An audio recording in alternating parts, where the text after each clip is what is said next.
Hello guys, இங்கே பாரு tofu. இது பாரு,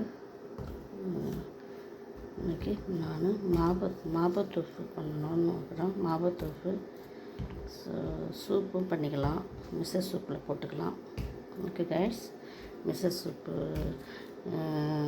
சூப் தண்ணி போட்டு தேவைப்பட்ட தண்ணி வச்சு 3 கப்பு அளவு ஃபஸ்ட்டு தண்ணி ஆட் பண்ணுங்கள். தண்ணி ஆட் பண்ணிவிட்டு நல்லா கொதிக்க விட்டு அதன் பிறகு காய்கறியெல்லாம் வெட்டி போட்டுங்க. முள்ளங்கி வெங்காயம்லாம் வெட்டி போட்டுக்குங்க. உருளைக்கிழங்கு வெட்டி போட்டுக்குங்க.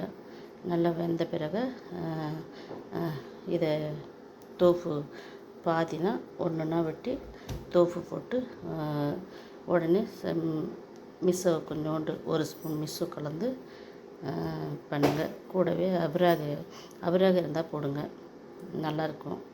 வக்காமி இருந்தால் போடுங்க, நல்லாயிருக்கும். ஸோ இது வந்து ஜப்பான் டிஷ்ஷு. ஸோ நீங்களும் பிடிச்சிருந்தா இதுமாரி வீட்டில் செய்து பாருங்கள். Okay guys, okay bye. Subscribe பண்ணுங்கள் பிடிச்சிருந்தா. Okay bye.